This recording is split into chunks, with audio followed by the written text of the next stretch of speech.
Hi everyone, welcome back to my channel. I hope you are all doing well. In this video we are going St. Patrick's Day Jesmonite.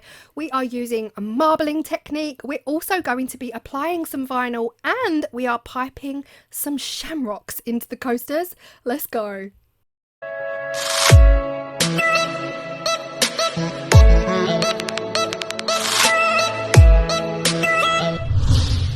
So the pigments I'm going to be using in this video are the Jesmonite branded pigments. I'm going to be using green and yellow. I initially started out just thinking I was going to do a multitude of greens, but then something else happened and the whole video went in a completely different direction. So while I've got you here, I rarely ask because I always forget, but if you would do me the honor of subscribing to my channel, it is free to hit that subscribe button. I know you will love it here and I appreciate anyone who does that very much. If not, definitely leave me a comment down below because I also love to hear from you guys as well. Okay, now we are piping some shamrocks. I've poured my Jesmonite mixture, which is the 1 to 2.5. A lot of people ask me if it was too thick to pipe. It's not if you act fast. I try to act fast, I mix really hard and fast, and then I get it in the bottle. It's almost like I'm not giving it a chance to set on me.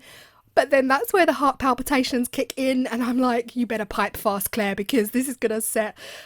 So yeah, there are some issues with piping Jesmonite because it can set in that bottle. When it comes to shamrocks, I didn't do a test run. I just went straight for it and filmed. In hindsight, I would have done a test run, but also I don't like wasting Jesmonite and I like the end result of a raw creation. So my first attempt was 2 dots. So 2 at the top, 2 at the left, 2 on the right. Then dragging them in together to create hearts that come in and meet in the center and then creating a stalk. The second one I thought I would try it kind of the other way around to create V's. So I'm creating 3 letter V's that all meet at the base of the letter V in the center to create the shamrock. This method definitely worked better for me. It's not something I draw on a regular basis, is a shamrock. Sorry mum. My mother is Irish, I am half Irish, so this is really for her. Not that she watches my videos, but she'll get them in the post at some point. I then went in and I pumped in. So I put the nozzle into the Jesmonite and pumped. This made that heart a nice fat chunky heart, and it definitely worked better than the first method. I think the first shamrock is a little bit skinny and I like the second shamrock, which is chunky. The one at the top, oh my gosh, I love it. I don't know why I couldn't do any more. I tried another 2 in the other coasters. It did not work out for me, guys. It did not work out for me. It was a baby wet wipe situation where I had to recover them very quickly because, yeah, I gave up. I basically gave up. They just weren't going right for me. It was a bad shamrock day today, so it just didn't work out. For the main body of these coasters, this is the plain Jesmonite. I didn't mix enough. Standard practice from me. I didn't mix enough. I mixed 100 to 250. Wasn't enough for the whole set. I'm adding green. Now, my thoughts were the shamrocks are dark green, so I'll go in with a light lime, like a zesty green. But oh my gosh, as soon as I started mixing this, I was like, look at this marble. I cannot destroy this marble to create a lime green, and I decided on the spot the video was going to change direction and we are going for a gorgeous marble. Look at these colours. It's basically the Irish flag. Like, it is the green, white and gold, but because we've mixed green and yellow, there is a little bit of blue in there, and that's okay. It's okay. It's very spring-like. It gives me spring summer vibes. Oh my gosh. I'm definitely going to try this combination of marble again in the future with future projects because it's so beautiful and pastel and calming, and it just screams spring. It screams Easter, actually. Sorry, St. Patrick's Day. But here you see, I just had enough for the holder and 2 coasters. I scraped as much as I could out of that bowl to fill up the coaster holder, but I still had some dregs at the bottom of the bowl and I couldn't throw it away. I couldn't just wash out the bowl and ignore that that was there. So I did decide to carry on with the other two coasters. I decided to take some of that marble and just add it to the edges of these coasters. There's not enough for any more than that. So I wanted like a combination of the marble, which would tie in with the other two and the coaster holder. And then I knew I was going to backfill these two coasters with a much darker green and then add some cricket vinyl decal. Now, I don't know why, I just get so fussy about this. I wanted them straight across. Like the one on the left, I wanted it straight across, almost 1/3 of the coaster taken up by the marble, which is hardly marble at this point because I've shaken them so much they've kind of all blended a little bit. But I ended up just scraping a little bit off the one on the right until I could get it to this kind of straight line edge. I was not going for flowy today. I was not in the mood for flowy. So here I am now back filling with a darker green Jesmonite. I just mixed up a much smaller batch and added some of that green pigment.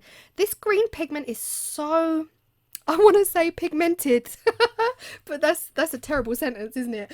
This green pigment creates the most amount of shades than any other pigment on the scale from Jesmonite. In my personal opinion, I feel like we could get 50 shades of green from this green pigment.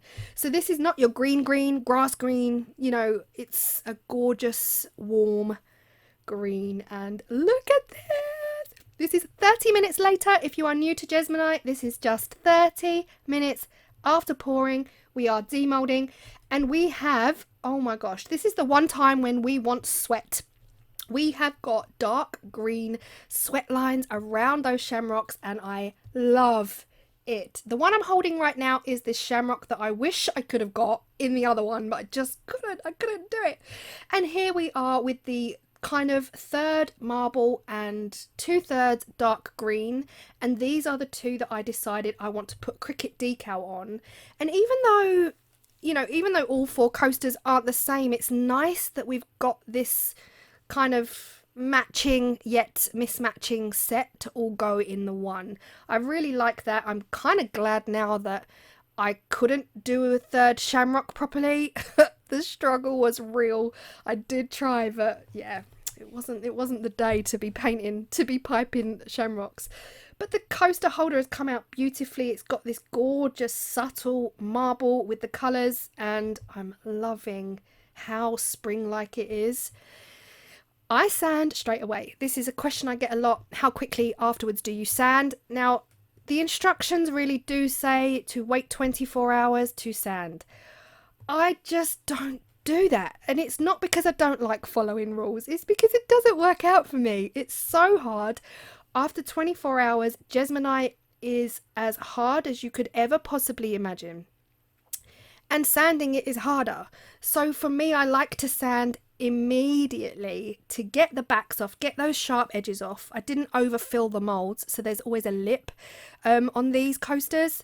So it's just making sure that that sharp lip has gone because you really do not want that to hurt you. It's ouchy, very, very ouchy, worse than a paper cut. So yeah, I sand straight away. And of course I wet sand as well. So here we are in the Cricut design space. Oh my gosh, they had, it says at the top here, 9,557 images for St. Patrick's Day, most of which did not work for me. I wasn't going for lots of detail. I was just going for happy St. Patrick's Day in lettering, in words. I didn't want any fancy schmancy detail, something really just simple and true. And I ended up just deciding to go with this one here, which is happy St. Patrick's Day. And it's got some detail around the edge. You can see some hearts and some, they're not even shamrocks, they're 4-leaf clovers. I didn't want those. So as I put them into my design space and I duplicate two because I want them for two coasters, you can see here on the left, it says number 1 basic cut and underneath it says number 2 basic cut. So number 1 is the lettering only, the wording only. Number 2 would then cut your 4-leaf clovers and your hearts in a separate cut, which is kind of handy because I'm not wasting vinyl. I didn't want those, so I then did not go on to do step 2. You will all know that weeding is not my friend. I am not the best at it, but I am also very much a newbie Cricut user. I've lost my Cricut hook weeder. I think it ended up in the bin a good month ago. I couldn't find it. I've lost it. I have searched. I ended up buying a cheap, no-name brand off of Amazon. It does not fill me with joy at all. It's really hard to use. It's not sharp. But the tool that you see me using in this video, this one here, came with the cheap set. Oh my gosh, it is a dream to use. Now, I remember a while ago people were recommending that I get myself a pen weeder. I never did because I had my hook weeder and I was perfectly happy with it. And plus, you know, I chose the poor life here, guys. I can't just keep afforded to be buying everything people recommend. However, oh my gosh, my guess is that this tool here in my hand is similar to what you guys would call a pen weeder. It's so easy to use. I was really surprised because I'm so used to using the hook that comes down under. You kind of have to hold it at an angle, but oh my gosh, this did the job so fast. Unbelievable. I am converted. I will use this in the future. So this is the vinyl Cricut decal that I found on my Cricut Design Space. It's just a simple circle. Made sure I measured my coaster to make sure that it was kind of the right size. And I ended up leaving a little bit of a tab on the transfer tape to help me hold it in place and just, yeah, get it in the right place. There. Sorry guys, there's words here. To hold it in the right, in situ. I wanted to be able to hold it and then place it. Oh my gosh, half an hour on how I held this vinyl together. So they all fit beautifully, and it's at this point I noticed they're rocking and I was a bit confused. I'd already sanded my coasters and it was then I realised that my mould is bowing, which is quite frustrating considering I paid a whopping, like, I don't know, £6. It's a cheap mould. So you get what you pay for, guys. You do get what you pay for. But my mould was bowing, which meant the coasters aren't sitting in there nice and flat like they were with my sheep and lemons. And I haven't used it since. So this is I think this has been used all of 3 times now. And oh my gosh, it's bowed already. But it doesn't take away from the function. It's still a functional coaster holder. It still holds all the coasters happily. So am I going to worry about them rocking in there? Not really. No, not at all. Am I going to do anything? No, not at all. But I'm loving this combination. They're all so different, but also similar because that marble ties them all in together. And the fact that that marble was it was a fluke. I was not going down the marble route. Oh my gosh.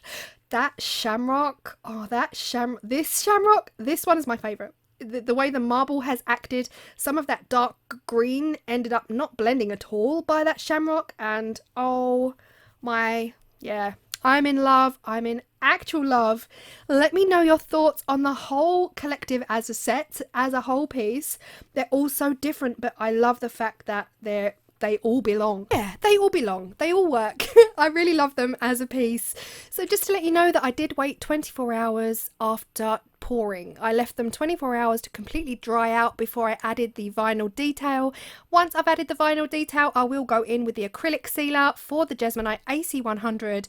I have just recently done this. You would have seen in my tea tray video at the weekend that sealing these will in fact just make them perfect for your hot cup of tea, and it will have no impact whatsoever on that vinyl. So I do wait 24 hours before I seal. I won't show that in this video because I've shown that in so many videos. If you want to see the best way that I seal my Jesmonite AC100, then check out Saturday's video where I made the tea tray. I talk in depth about how to seal and the best methods for making sure that we don't leave any streaks. So yeah, let me know your thoughts on these, and if you have stayed this long and you have not yet subscribed, please hit that subscribe button. It is free. You will love it here, I promise. And I appreciate you all so, so much if you have and you still are here with me at the end of the video. Let me know your thoughts on this project. I hope you found it helpful, and I hope you go on to do something similar yourselves. Happy St. Patrick's Day if you celebrate St. Patrick's Day, and happy St. Patrick's Day to my mother and all 36 of my cousins, because it's quite a big Irish side that I have. And yeah, I hope you all have an amazing time, and I will see you all in the next video. Bye.